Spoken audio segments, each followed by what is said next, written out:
केशव प्रसाद मौर्य जी, श्री ब्रजेश पाठक जी, प्रदेश संगठन के महामंत्री माननीय श्री धर्मपाल जी, इस कार्यक्रम के संयोजक श्री अमरपाल मौर्य जी, माननीय सांसदगण, प्रदेश सरकार के मंत्रीगण, माननीय विधायक और विधान परिषद के माननीय सदस्यगण और प्रदेश भर से आए हुए सभी हमारे प्रतिनिधिगण, उपस्थित बहनों और भाइयों, श्री अयोध्या धाम में प्रभु श्री रामलला के प्राण प्रतिष्ठा समारोह के अभी एक पक्ष पूरा भी नहीं हुआ है कि यह शक्ति वंदन अभियान आदरणीय प्रधानमंत्री जी की प्रेरणा से माननीय राष्ट्रीय अध्यक्ष जी के नेतृत्व में उसका एक कार्यक्रम प्रदेश की राजधानी लखनऊ में आयोजित है। मैं इस अवसर पर आप सबका हृदय से अभिनंदन करता हूं, स्वागत करता हूं। आप सभी पूरे प्रदेश भर से आए होंगे और बाहर से भी प्रतिनिधि आए हैं। एक अवसर है जब पूरी दुनिया उत्तर प्रदेश में अयोध्या धाम की ओर आकर्षित हो रही है, तो आप सब भी अयोध्या धाम का दर्शन अवश्य करेंगे। इसके लिए हमारी टीम व्यवस्था सुनिश्चित करेगी और कोई समस्या होगी तो उसके बारे में अवगत करा देंगे, तो वहां की सारी व्यवस्था दर्शन की और प्रभु राम लला के दर्शन करने का एक सौभाग्य हम सबको प्राप्त हो, यह हमें सुनिश्चित करना चाहिए। वास्तव में 500 वर्षों के उपरांत एक लंबी लड़ाई और संघर्ष के उपरांत, तपस्या और साधना के उपरांत प्रधानमंत्री मोदी जी के नेतृत्व में यह सिद्धि प्राप्त हुई है। अयोध्या में प्रभु रामलला के प्राण प्रतिष्ठा का यह समारोह केवल प्राण प्रतिष्ठा समारोह नहीं है, भारत की लोक आस्था और जन विश्वास की पुनर्प्रतिष्ठा है, भारत के पुराने गौरव की पुनर्प्रतिष्ठा का एक अभियान है और इसकी मैं आप सबको हृदय से बधाई देता हूं, आपका अभिनंदन करता हूं। अयोध्या का यह कार्यक्रम पिछले 9.5 वर्ष के अंदर प्रधानमंत्री मोदी जी के नेतृत्व में देश के अंदर चलाए गए कार्यक्रमों के अभियान की एक महत्वपूर्ण कड़ी है। पिछले 9 वर्ष के अंदर आपने देखा होगा, 9.5 वर्ष के अंदर देश के अंदर प्रधानमंत्री मोदी जी के नेतृत्व में अनेक अभियान चले। उन सभी अभियानों का केंद्र बिंदु व्यक्ति, जाति, मत, मजहब, क्षेत्र या भाषा नहीं था। उनका केंद्र बिंदु एक विराट था। अगर लेना है तो मोदी जी ने कहा कि नहीं, हम व्यक्ति को नहीं इसमें वो कर सकते, किसी व्यक्ति विशेष के लिए नहीं, किसी जाति विशेष के लिए नहीं, किसी मत और मजहब विशेष के लिए नहीं, हमें किसी की तुष्टि नहीं करनी है, बल्कि संपूर्ण समाज की संतुष्टि के अभियान के साथ हमें आगे बढ़ना है। और संपूर्ण समाज की संतुष्टि का आधार गरीबों के लिए, किसानों के लिए, महिलाओं के लिए, नौजवानों के लिए और समाज के प्रत्येक तबके के लिए जो योजनाएं बनी, आज वे योजनाएं 22 जनवरी के कार्यक्रम की आधारशिला बन रही है, जो राम राज्य की पुनर्प्रतिष्ठा का कार्यक्रम का हिस्सा है। राम राज्य की कल्पना तो हम जब करते हैं इसी बात को लेकर करते हैं ना, कि जिसमें कोई अभाव ना हो, भेदभाव ना हो, हर व्यक्ति खुशहाल हो। और पिछले 9-10 वर्षों के अंदर देश के अंदर योजनाओं का लाभ जिस रूप में प्राप्त हुआ, वो कल्पना करता था कि गरीबों के लिए आवास मिलेंगे, 4 करोड़ गरीबों के आवास बने देश के अंदर बिना भेदभाव के, और उनमें से ज्यादातर का मालिकाना अधिकार महिलाओं के हाथों में है। देश के अंदर आपने स्वच्छ भारत मिशन के अंतर्गत बने हुए शौचालय, 12 करोड़ शौचालय देश के अंदर बने, यानी इतने परिवार ऐसे थे जिनके पास अपना व्यक्तिगत शौचालय नहीं था। नारी गरिमा तार-तार होती थी, लेकिन आज उनके पास अपने घर में व्यक्तिगत शौचालय भी है, हर घर नल योजना से शुद्ध पेयजल की व्यवस्था भी है। सदियों से चली आ रही व्यवस्था, एक गरीब का जहां पर आवास है उस आवास का मालिकाना अधिकार उसको नहीं प्राप्त होता था। घर अगर टूट गया, दोबारा मकान बनाना चाहते थे तो गांव के दबंग उस आवास को बनने नहीं देते थे।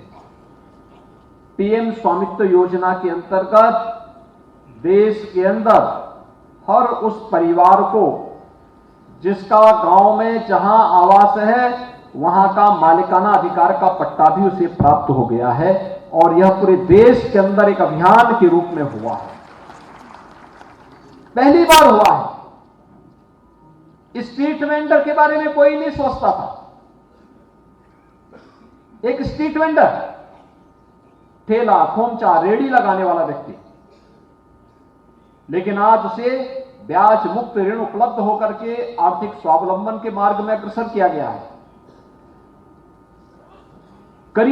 किसी गरीब के घर में कोई बीमार हो जाता था,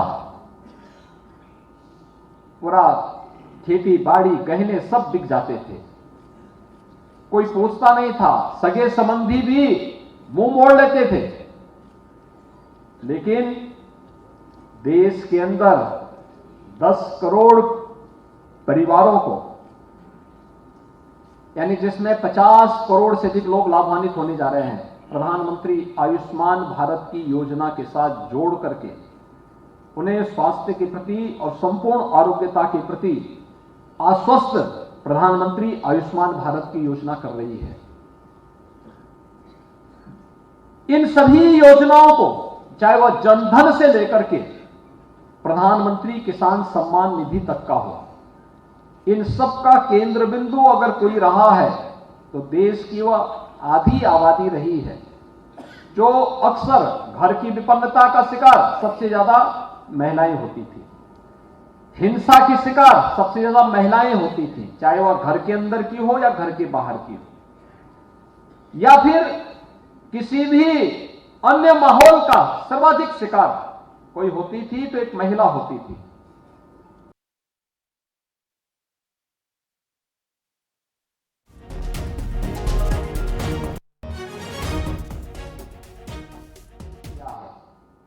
जहां पर हर व्यक्ति को न केवल सम्मान के साथ जीने की बल्कि एक सुरक्षित माहौल में रहने की गारंटी भी है। और यह अभियान के क्रम में नारी शक्ति बंधन अधिनियम भी उसी क्रम का एक महत्वपूर्ण पड़ाव रहा है। मुझे प्रसन्नता है और मैं धन्यवाद दूंगा उत्तर प्रदेश भारतीय जनता पार्टी संगठन को, जिन्होंने नारी शक्ति बंधन अधिनियम के कार्यक्रम को प्रदेश भर में बड़े पैमाने पर लेकर के, कई जनपदों में मुझे भी जाने का अवसर प्राप्त हुआ था। बड़े बड़े सम्मेलन होते थे और उन बड़े सम्मेलनों के माध्यम से एक उत्साह देखने को मिलता था, इस बात का उत्साह देखने को मिलता था कि आप आने वाले समय में परिसीमन की कार्रवाई पूर्ण होने के बाद कोई भी राजनीतिक दल अब महिलाओं को विधानसभा और देश की संसद में पहुंचने से रोक नहीं पाएगा। 33 सीट्स उनको प्राप्त होंगी ही होंगी। यह अब केवल एक घोषणा नहीं है बल्कि एक वास्तविकता बनने जा रही है, क्योंकि यही तो भारतीय संस्कृति कहती है कि जहां नारी की पूजा होती है वहां देवता निवास करते हैं, तो देवताओं का निवास तो इसी रूप में होगा। पिछले पिछले 9-9.5 वर्ष के अंदर प्रधानमंत्री मोदी जी के नेतृत्व में नारी गरिमा के लिए, उनकी सुरक्षा के लिए, उनके सम्मान के लिए, उनके स्वावलंबन के लिए जो कार्यक्रम हुए, सुरक्षा का एक बेहतर वातावरण बना, उनका गौरव और सम्मान बढ़ा, उनके स्वावलंबन के लिए अनेक कार्यक्रम हुए। तो प्रभु राम लला का विराजमान होना तो स्वाभाविक था ही। तो ये अपने आप में, वो कड़ी अपने आप में इसके साथ जुड़ती हुई दिखाई देती है। एक बड़ा अभियान चला है देश के अंदर, पहली बार जिसको फोकस किया गया महिला स्वयंसेवी समूहों के माध्यम से या एनजीओ, महिलाओं से संबंधित एनजीओ के माध्यम से उसको प्रोत्साहित करके हम अधिक से अधिक लोगों तक कनेक्ट हो सके। कितना ज्यादा, थोड़ा भी उनको प्रोत्साहन मिल जाए तो कैसा कार्य कर सकती है। कुछ उदाहरण आपके सामने हम देना चाहेंगे। 2019 मैं झांसी के दौरे पे गया था। मेरे संज्ञान में आया कि वहां पे महिलाओं के पास बहुत कार्य नहीं है, कुछ वहां पे होना चाहिए। और उस समय हम लोगों ने ग्राम्य विकास से, भारत सरकार के ग्रामीण विकास मंत्रालय से भी सहायता लेकर के कार्यक्रम प्रारंभ किया था और उसका नाम रखा था बलेनी मिल्क प्रोड्यूसर का। 6 महिलाओं ने काम प्रारंभ किया था। बुंदेलखंड में आज जो कार्य कर रहे हैं, आज उनके साथ 63,000 महिलाएं जुड़ी हुई हैं, 63,000 बहनें जुड़ी हुई हैं। उनका वार्षिक टर्नओवर 150 करोड़ का है और नेट प्रॉफिट लगभग 15 करोड़ का है। और ऐसा नहीं कि वे कोई बहुत पढ़ी लिखी महिलाएं होंगी, किसी विश्वविद्यालय में या किसी कोई वैज्ञानिक है या कोई प्रोफेसर है, ऐसा नहीं है। गांव की सामान्य महिलाएं हैं, सामान्य पढ़ी लिखी महिलाएं हैं, लेकिन थोड़ा सा प्रोत्साहन, थोड़ा सा संबंध मिल गया। परिणाम क्या है? आज वह एक यूनिक, यानी 63,000 महिलाएं एक साथ आर्थिक स्वावलंबन की तरफ अग्रसर हुई हैं। यह बलेनी मिल्क प्रोड्यूसर के माध्यम से झांसी और बुंदेलखंड क्षेत्र में आप देख सकते हैं। उत्तर प्रदेश के अंदर कोरोना कालखंड में 2020 में, जब इस सदी की सबसे बड़ी महामारी आई थी कोरोना, तो कोरोना में आपने देखा होगा केंद्र सरकार भी, राज्य सरकार भी अनेक प्रकार की घोषणाएं कर रही थी, कार्यक्रम आगे बढ़ा रही थी। फ्री में टेस्ट था, फ्री में उपचार भी था, फ्री में वैक्सीन भी था, फ्री में राशन की व्यवस्था भी की गई। जनधन अकाउंटधारी जितने परिवार थे उनके लिए रसोई गैस के सिलेंडर के लिए भी इंसेंटिव देने की कार्रवाई प्रारंभ हुई। भरण पोषण भत्ता भी देने का कार्य प्रारंभ हुआ। निराश्रित महिलाओं को, वृद्धजनों को, दिव्यांगजनों को पेंशन की राशि देने की कार्रवाई प्रारंभ, एडवांस में देने की कार्रवाई प्रारंभ हुई। अब पैसा कैसे जाए? मोदी जी की दूरदर्शिता से पहले से जनधन अकाउंट खोले हुए थे, तो जनधन अकाउंट में डीबीटी के माध्यम से पैसा जाता था।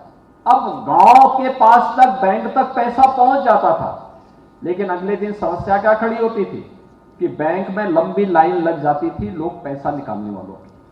अब कोरोना में तो था कि भीड़ नहीं होने देना कहीं, लेकिन वहां पे भीड़ हो जाती थी। अब इसका समाधान कैसे निकाला जाए?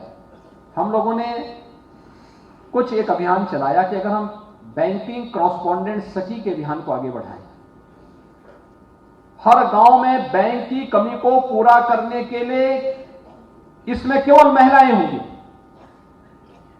और वे गांव के लोगों को बैंक न जाना पड़े, बल्कि उन बहनों के माध्यम से हम इस कार्यक्रम को आगे बढ़ाएंगे। आप आश्चर्य करेंगे, 56,000 से अधिक बैंकिंग कॉरस्पॉन्डेंट सखी के चयन की प्रक्रिया एक बहुत पारदर्शी तरीके से संपन्न हुआ। आज वे कार्य कर रही हैं प्रदेश में। बैंक की प्रदेश के अंदर सभी 57,000 से अधिक ग्राम पंचायतों में बैंक के लेन देन का काम बीसी सखी उत्तर प्रदेश के अंदर कर रही हैं और वे प्रति माह 15,000 से लेकर 1.25 लाख रुपया कमा रही हैं। हर महिला कमा रही है। यानी क्या दिखाता है ये? सरकार का थोड़ा सा प्रोत्साहन हो जाए, समाज एक संबल बनकर के खड़ा हो जाए, तो ये कुछ भी कर सकती हैं, कुछ भी कर सकती हैं। आपने चंद्रयान अभियान को देखा होगा।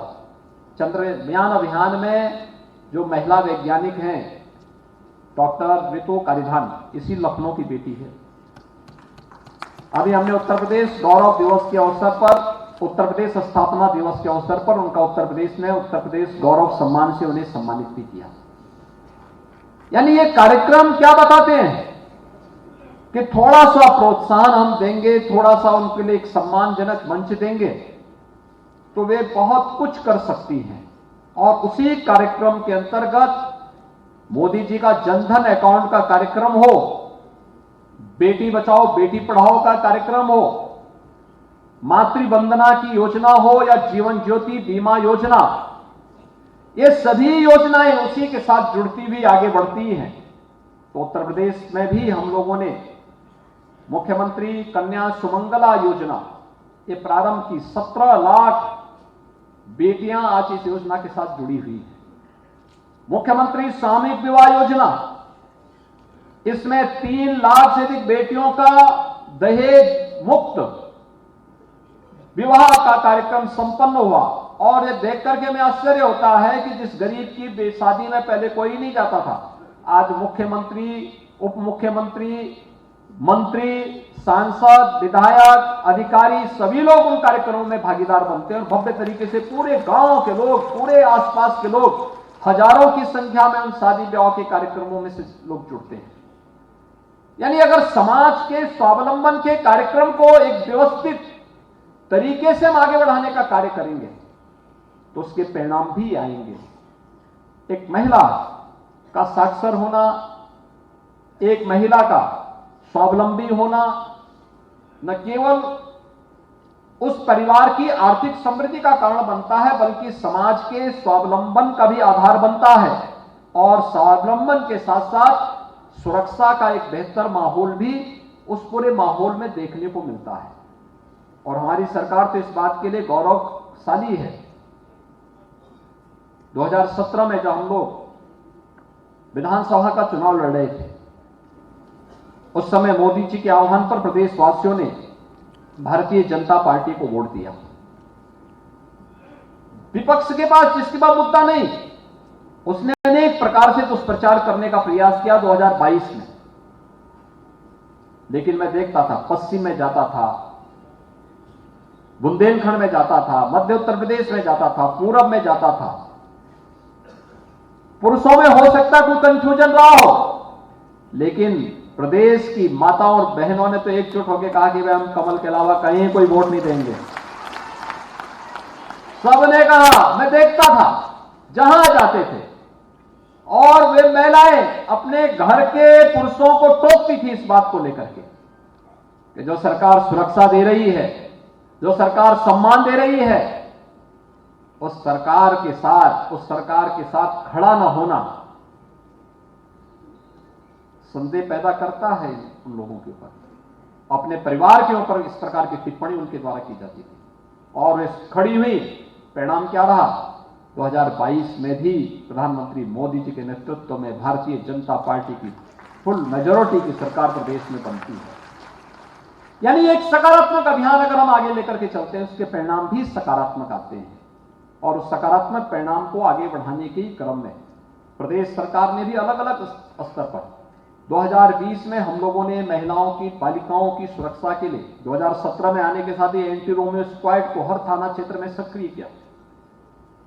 प्रदेश के अंदर महिला संबंधी अपराध को न्यूनतम स्तर तक पहुंचाने में सफलता प्राप्त की और महिला संबंधी अपराध में देश के अंदर सर्वाधिक सजा कराने वाला राज्य भी उत्तर प्रदेश है। जो हमारा सजा प्रोसिक्यूशन का जो रेट है वह नेशनल एवरेज का दुगना है। कोई अपराधी बच नहीं सकता, मिशन मोड पर उसके खिलाफ कार्रवाई कराई जाती है। और यह अभियान मिशन शक्ति के रूप में प्रदेश ने व्यापक पैमाने पर आगे बढ़ाने का काम किया। इसके अलावा प्रदेश ने अन्य अनेक कार्यक्रमों को आगे बढ़ाने की श्रृंखला में जब आगे बढ़ाया है, महिला स्वयंसेवी समूह की बड़ी भूमिका होने जा रही है।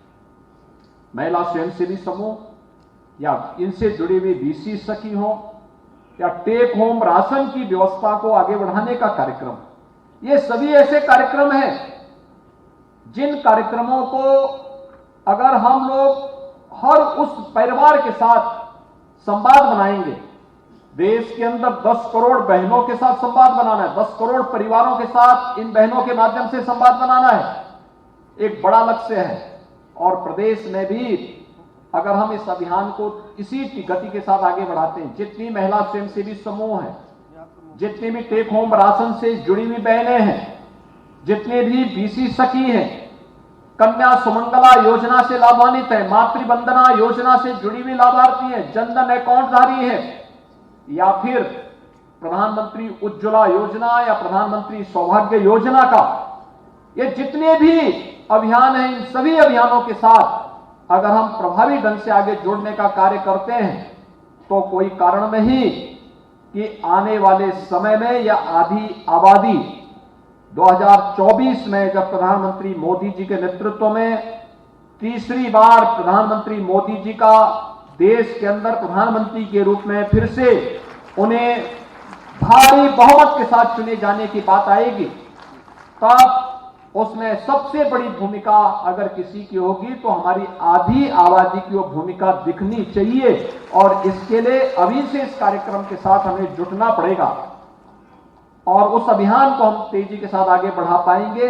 इस विश्वास के साथ शक्ति बंधन अभियान के इस कार्यक्रम के अवसर पर मैं एक बार फिर से बीसीआर जी का और प्रदेश और देश भर से आए हुए उन सभी प्रतिनिधियों का जो उत्तर प्रदेश में आए हैं या उत्तर प्रदेश के हैं तो लखनऊ में आए हैं, उनका हृदय से एक बार फिर से उनका